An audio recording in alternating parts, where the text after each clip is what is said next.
beberapa orang meninggal dunia, bisa saya sampaikan beberapa hal sebagai berikut. Tentunya mewakili TNI Angkatan Darat, saya awali penjelasan ini dengan ungkapan duka cita yang mendalam bagi para korban, baik yang berasal dari TNI Angkatan Darat maupun masyarakat sipil. Perlu saya sampaikan bahwa pada hari Senin 12 Mei 2025 pukul 09.30 waktu Indonesia bagian Barat telah dilaksanakan kegiatan pemusnahan munisi afkir tidak layak pakai inventaris TNI Angkatan Darat di lokasi peledakan Desa Sagara, Kecamatan Cibalong, Kabupaten Garut. Pemusnahan tersebut dilaksanakan oleh jajaran Gudang Pusat Munisi 3 Pusat Peralatan TNI Angkatan Darat. Pada awal kegiatan, secara prosedur telah dilaksanakan pengecekan terhadap personil maupun yang berkaitan dengan lokasi peledakan dan semuanya dinyatakan dalam keadaan aman. Selanjutnya, tim penyusun amunisi melakukan persiapan pemusnahan di dalam 2 lubang sumur yang disiapkan. Setelah seluruh tim pengamanan masuk ke pos masing-masing untuk melaksanakan pengamanan dan setelah dinyatakan aman, kemudian dilakukan peledakan di 2 sumur yang ditempati oleh munisi afkir tersebut untuk dihancurkan. Dan peledakan di 2 sumur ini berjalan dengan sempurna dalam kondisi aman. Sedangkan di luar 2 sumur ini disiapkan 1 lubang yang peruntukannya adalah untuk menghancurkan detonator yang selesai digunakan dalam penghancuran 2 sumur sebelumnya, termasuk sisa detonator yang ada berkaitan dengan munisi afkir tersebut. Saat tim penyusun munisi menyusun detonator di dalam lubang tersebut, secara tiba-tiba terjadi ledakan dari dalam lubang yang mengakibatkan 13 orang meninggal dunia.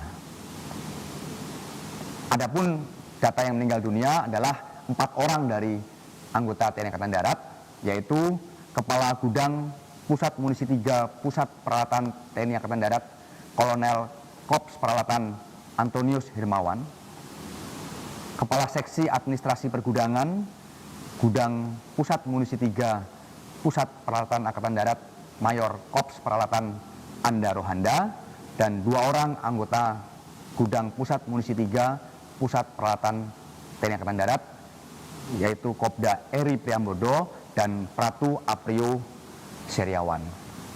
Lalu berkaitan dengan korban masyarakat sipil, itu ada 9 orang, yaitu Saudara Agus, Saudara Ipan, Saudara Anwar, Saudara Ius, Saudara Ius Rizal, Saudara Toto, Saudara Rustiawan, Saudara Endang.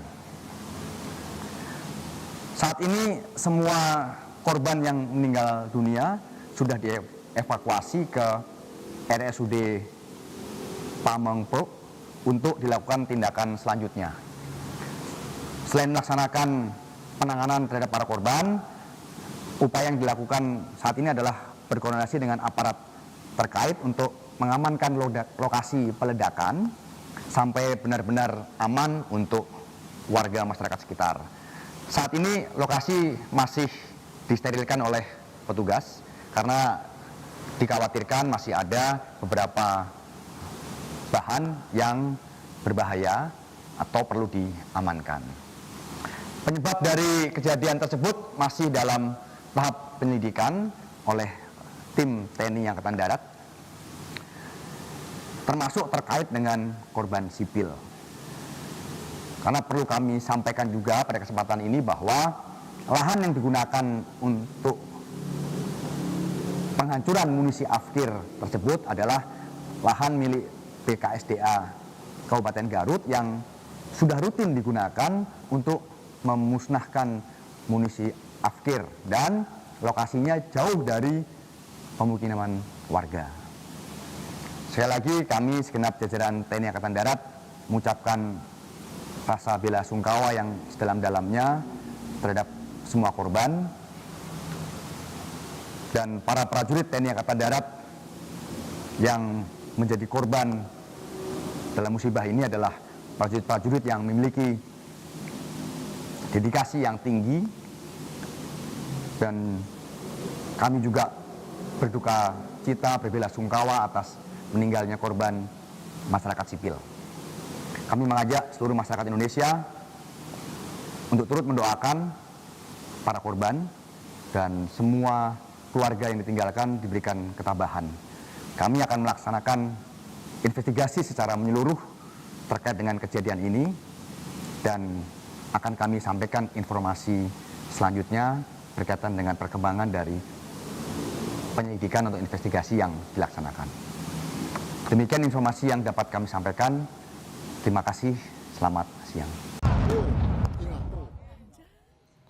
Saudara, baru saja Anda mendengarkan keterangan dari Kepala Pusat Penerangan Angkatan Darat atau Kadispenat, Brigjen Wahyu Yudayana, yang memastikan jumlah total korban tewas dalam ledakan pemusnahan amunisi sudah tak layak pakai TNI berjumlah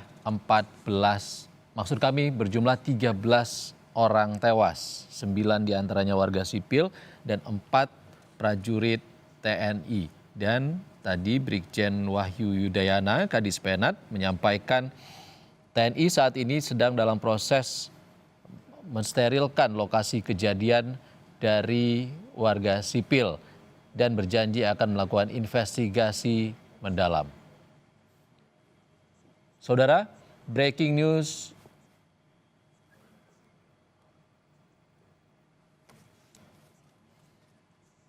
Saudara, baru saja Anda mendengarkan keterangan dari Kadispenat Brigjen Wahyu Yudayana terkait dengan ledakan pemusnahan amunisi tak layak pakai di pantai Pamengpek, Kabupaten Garut, Jawa Barat. Saudara, breaking news Kompas TV masih akan kembali bersama rekan kami Cindy Permadi. Saat lagi.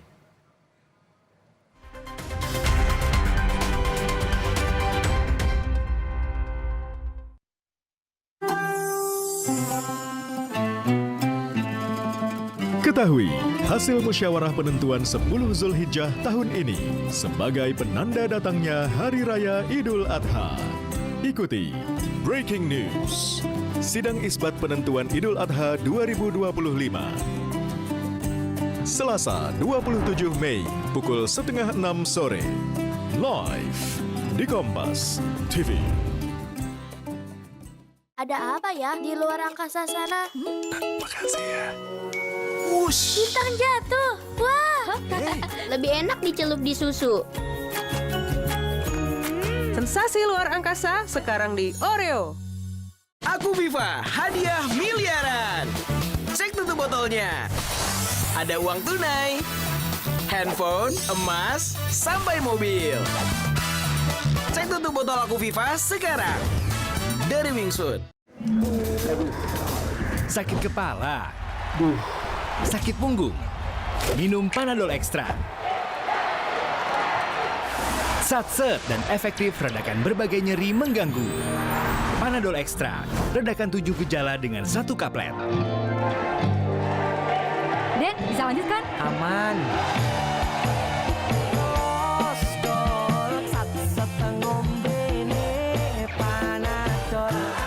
Kopi hits nomor 1, ya Top Coffee Gula Aren. Gak cuma FOMO-FOMOan. Kopi, susu, gula aren, ngeblend. Kopinya nendang. Gula arennya legit. Top Coffee Gula Aren. I told you so. Favorit semua dari Wingsuit.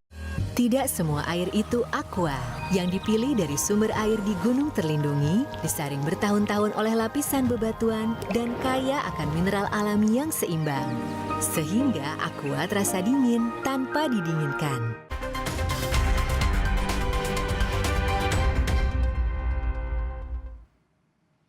Breaking News Kompas TV kembali bersama saya Cindy Permadi. Saudara, belasan orang tewas saat pemusnahan amunisi tak layak pakai di Garut, Jawa Barat pada Senin pagi.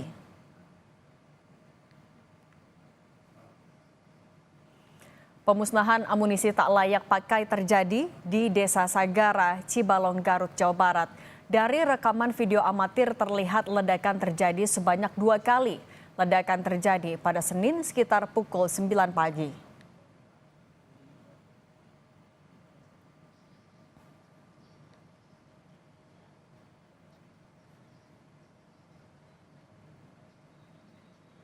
Sebanyak 13 orang meninggal dunia akibat ledakan saat pemusnahan amunisi di Garut, Jawa Barat, Saudara.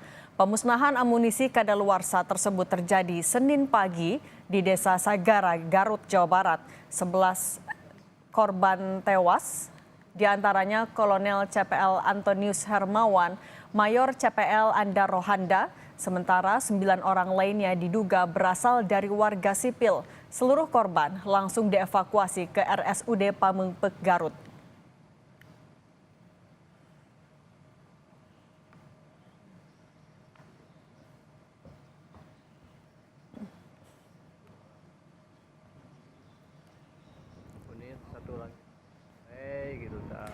Pemusnahan amunisi kadaluarsa tersebut terjadi Senin pagi di Desa Sagara, Garut. Ke-13 jenazah korban ledakan pemusnahan amunisi langsung dibawa ke RSUD Pamengpeuk, Garut, Jawa Barat untuk proses identifikasi.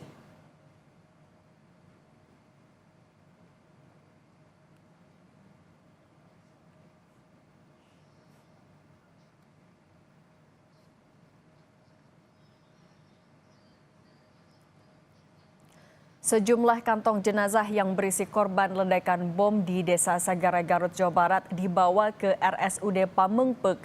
Dari 13 korban, diduga 4 korban tewas merupakan anggota TNI, sementara lainnya merupakan warga sipil.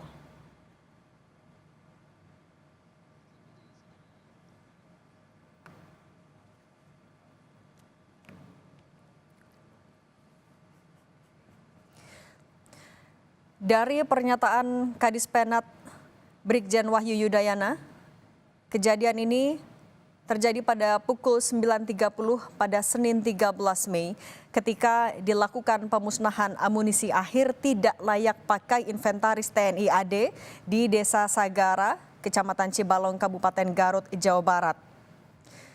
Kalau pernyataan dari Kadis Penat, secara prosedur sudah dilakukan pengecekan personil dan lokasi peledakan sebelum dilakukan. Insiden ledakan yang menewaskan 13 orang setidaknya terjadi di Desa Sagara, Kecamatan Cibalong, Kabupaten Garut, Jawa Barat. Peristiwa terjadi saat pemusnahan amunisi tidak layak pakai pada Senin 12 Mei 2025 pukul 9.30 pagi.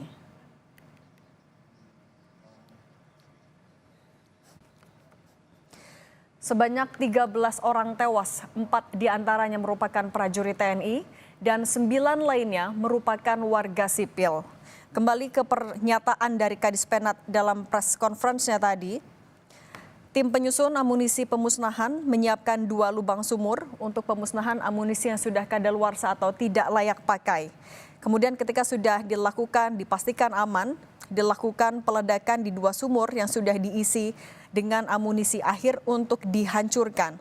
2 peledakan pertama berjalan sempurna dan aman. Kemudian di luar 2 sumur yang sudah diisi dan diledakkan tadi, disiapkan ada 1 lubang lagi untuk menghancurkan detonator yang digunakan dalam penghancuran 2 sumur sebelumnya. Namun ketika penyusunan amunisi mengisi lubang itu dengan detonator, di lubang itu terjadi ledakan yang kemudian menyebabkan 13 orang meninggal dunia. 4 di antaranya merupakan prajurit TNI, dan 9 lainnya merupakan warga sipil. Seluruh jenazah sudah dievakuasi ke Rumah Sakit Umum Daerah Pamengpeuk yang informasinya tidak begitu jauh dari lokasi. Sekitar 6 km, ke-13 jenazah ini tengah dilakukan identifikasi. Sementara untuk korban luka, kami masih konfirmasi termasuk ke Rumah Sakit Umum Daerah Pamengpeuk yang berada di Garut, Jawa Barat. Evakuasi langsung dilakukan menggunakan ambulans dari lokasi yang berada di Desa Sagara, Kecamatan Cibalong, Kabupaten Garut, Jawa Barat menuju RSUD Pamengpeuk yang jaraknya sekitar 6 km. Kalau tadi pernyataan dari Direktur Utama RSUD Pamengpeuk menyatakan kalau 13 jenazah ini ada yang langsung dibawa ke kamar jenazah, ada pula yang melalui IGD. Kami masih konfirmasi apakah ada korban lain, korban luka yang dirawat, ataupun juga masih ada korban lain yang masih memerlukan perawatan intensif akibat ledakan saat pemusnahan amunisi.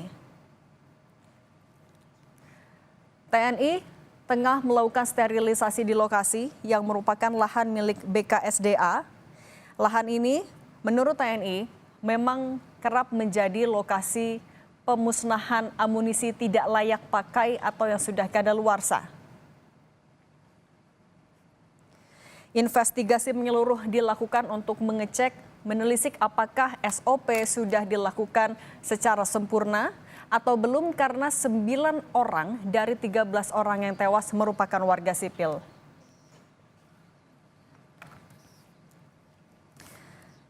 Dan bersama kami sudah terhubung Pak Anton Ali Abbas, pengamat militer. Pak Anton, selamat petang. Pak Anton, bisa dengar suara studio? Dengar, jelas. Suara saya jelas ya? Jelas. Bersama Cindy, Pak Anton. Pak Anton, apa yang bisa Anda cermati ketika proses pemusnahan amunisi bisa menyebabkan 9 orang sipil tewas? Ya, pertama saya tentu ikut berduka cita yang mendalam dan prihatin atas insiden ini. Tentu saja insiden ini semestinya tidak perlu terjadi. Itu satu. Gitu. Yang kedua, memang kalau misalnya dilihat Halo Moto.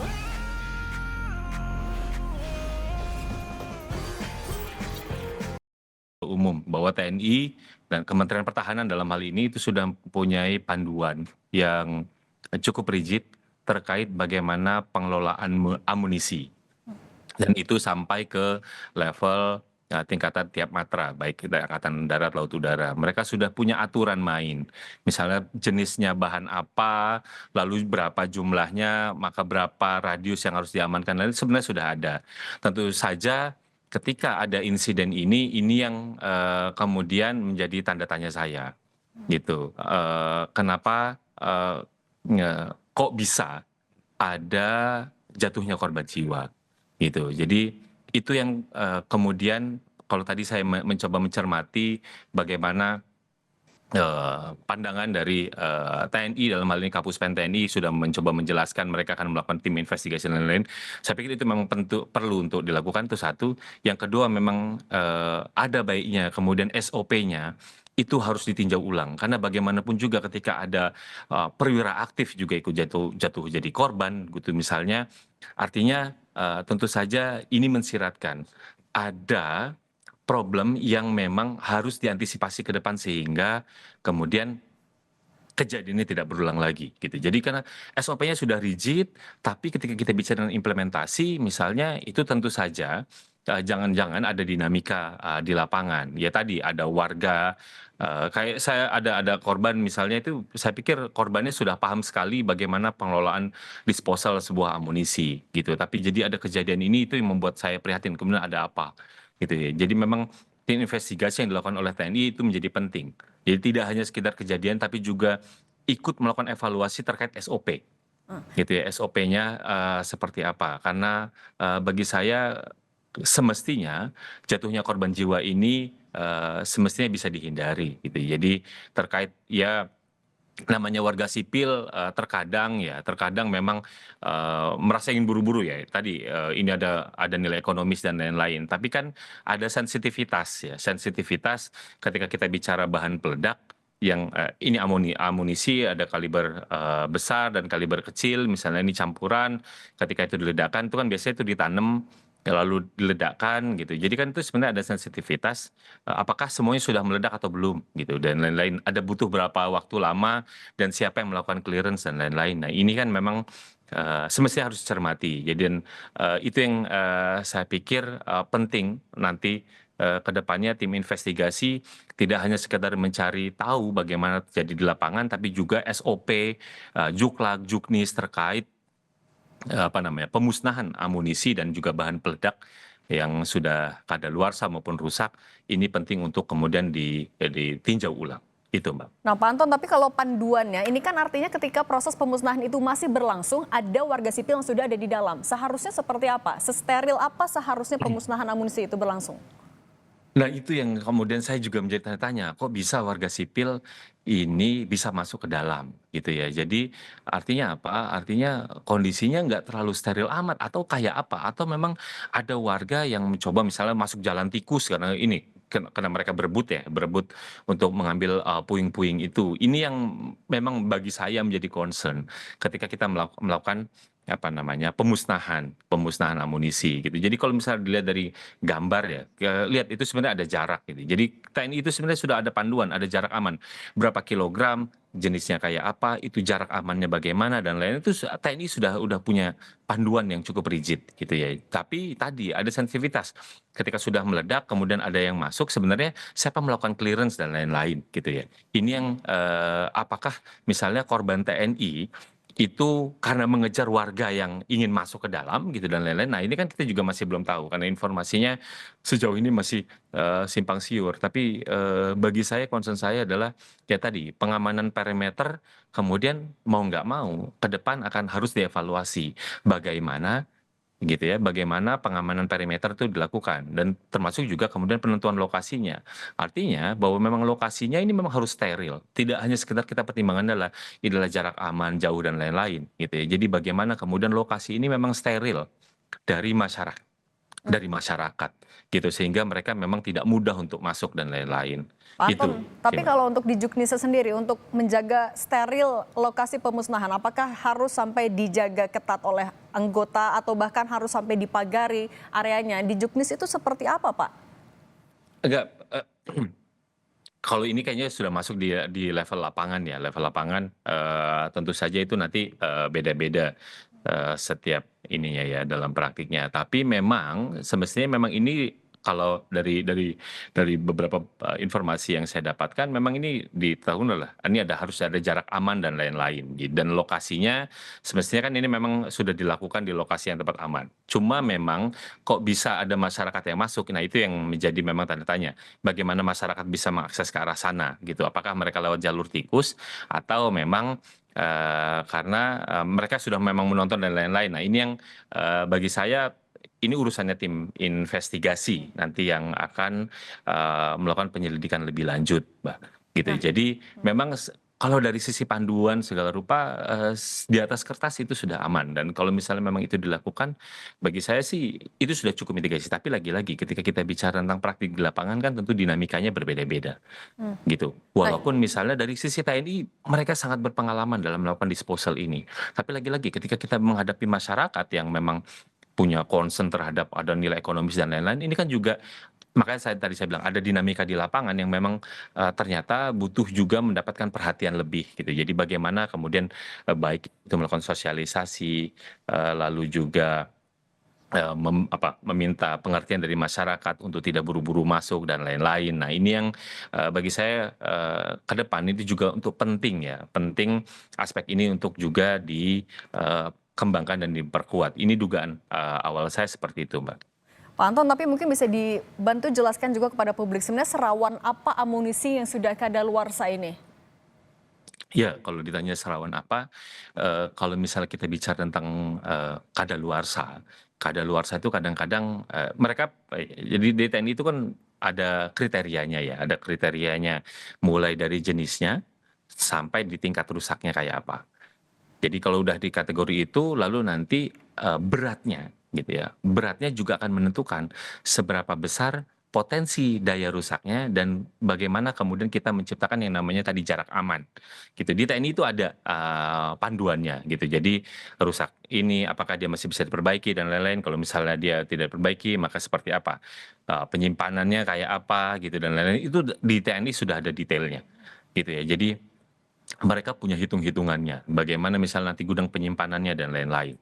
Gitu. Termasuk juga nanti kemudian ketika kita bicara tentang pemusnahan, pemusnahannya apakah model seperti apa? Apakah model diledakkan atau model ditimbun dan lain-lain. Nah ini yang lagi-lagi tergantung dari jenis, berat, dan sejumlah spesifikasi lain yang harus dipertimbangkan gitu. Jadi biasanya kalau misalnya nanti dia untuk diledakkan, maka itu nanti akan ada bantuan dari TNT atau dinamit gitu. Dia ditanam di dalam tanah misalnya, paling minim adalah 2 meter lalu ditimbun gitu, diledakkan dari jarak jauh gitu ya.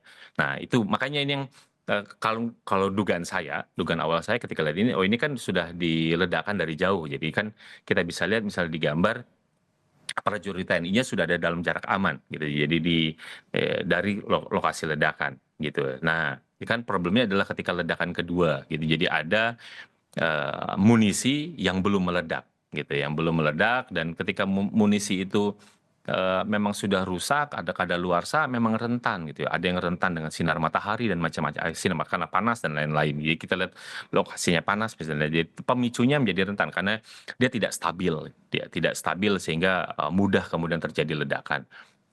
Gitu. Itu yang sebenarnya dari sisi TNI saya yakin sebenarnya prosedurnya sudah rigid, mereka yang melakukan juga sudah berpengalaman, tapi lagi-lagi ketika ada dinamika di lapangan, ini ada masyarakat yang ingin masuk dan lain-lain, apalagi lokasinya luas gitu ya, ada banyak yang spot-spot yang bisa jadi saja misalnya masyarakatnya entah itu bisa nyusup dan lain-lain. Nah ini yang memang dinamikanya menjadi beragam, dan ini yang bagi saya penting untuk ke depan menjadi perhatian lebih bagi TNI dalam rangka pemusnahan amunisi dan bahan peledak. Artinya bisa dilihat ada celah kemungkinan adanya kelalaian di kasus ini, Pak?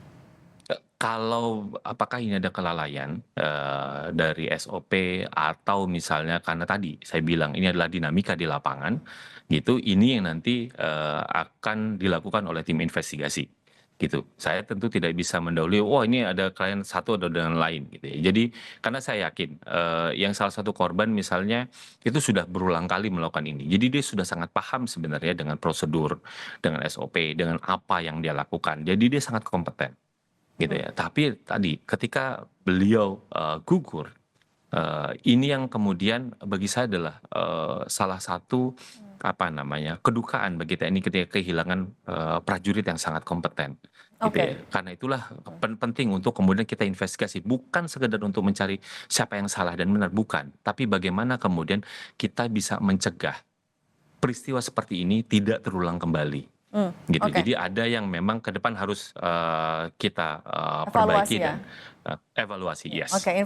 Investasi dan evaluasi. Pak Anton tahan dulu, kita juga sudah tergabung dengan Dr. Aziz Ahmad Muslim, dokter jaga di RSUD Pamengbek. Dr. Aziz, selamat petang. Selamat petang, Ibu.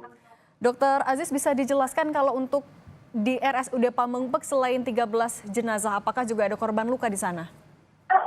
Untuk saat ini, untuk korban yang tadi sempat terjadi, tidak ada korban jiwa tambahan, Ibu, untuk sementara waktu. Oke, artinya 13. Dr. Aziz, tapi ke-13 jenazah ini ketika datang memang sudah meninggal dunia atau masih ada yang dalam proses penyelamatan dulu? Betul, Ibu. Untuk korban-korban yang datang ke RSUD Pamengbek saat itu memang sudah dalam keadaan meninggal dunia. Kami sudah melakukan triase awal di IGD, namun saat triase sudah dinyatakan meninggal dunia, lalu kami larikan ke kamar jenazah Ibu untuk dilakukan identifikasi. Oke, Dr. Aziz mungkin bisa dibantu jelaskan juga kepada kami proses identifikasi yang dilakukan selanjutnya itu seperti apa tahapannya, dokter? Saat ini kami sedang mengidentifikasi korban-korban yang memang dalam keadaan terpecah gitu, Ibu. Jadi saat ini kami sedang mengidentifikasi dari tubuh-tubuh korban siapa gitu. Namun saat ini masih dilakukan tahap itu, Ibu. Apakah juga masih memerlukan data antemortem, postmortem dari keluarga, dokter? Ya, itu sangat diperlukan mengingat kami tidak mengetahui secara jelas terkait ini punya siapa dan lain sebagainya, seperti itu, Ibu. Sudah ada keluarga yang ke sana, Dok? Sudah ada, mengingat keluarga kan memang warga dari daerah sini, sehingga setelah kejadian para warga sudah datang ke sini. kalau ada keluarga yang masih menuju ke sana, apa yang seharusnya mereka bawa untuk membantu proses identifikasi, Dok? Mungkin yang pertama adalah identitas Ibu untuk memastikan korban, lalu juga kami dibantu oleh DPI untuk identifikasi yang lebih jelas, Ibu. Biasanya untuk proses identifikasi butuh waktu berapa lama, Dok? Mungkin cukup lama, Bu, ya, karena memang keterbatasan dari RSUD kami juga untuk identifikasi korban seperti ini, sehingga kami juga menunggu dari DPI Polri juga untuk membantu proses identifikasinya, Ibu. Dari tim DPI Polri, dari polisi ya, itu sudah tiba atau belum, Dok? Saat ini sedang dalam perjalanan. Oke, artinya nanti berkolaborasi dengan tim DPI, langkah yang akan dilakukan apa, Pak, sambil menunggu tadi data dari keluarga? Iya, data keluarga, kami sedang mendata juga beberapa korban yang mungkin belum memberikan identitas juga ini. Oke, Pak, kalau untuk kasus seperti ini, dokter, apa yang biasanya juga menjadi kendala dalam proses identifikasi? Yang pertama memang kan ketika kasus yang seperti ini adalah korban keadaan korban saat diterima itu kan kami tidak mengetahui identitas dan bagian tubuh mana saja yang hilang gitu, seperti itu, Ibu. Jadi memang cukup sulit juga. Baik, Dr. Aziz Ahmad Muslim, dokter jaga di RSUD Pamengpeuk, terima kasih sudah berbagi di Breaking News Kompas TV. Sehat selalu, dokter. Breaking News Kompas TV akan kembali, tapi Pak Anton Ali Abbas, pengamat militer, tetap bersama kami ya. Nanti kita sambung lagi usai jeda berikut ini.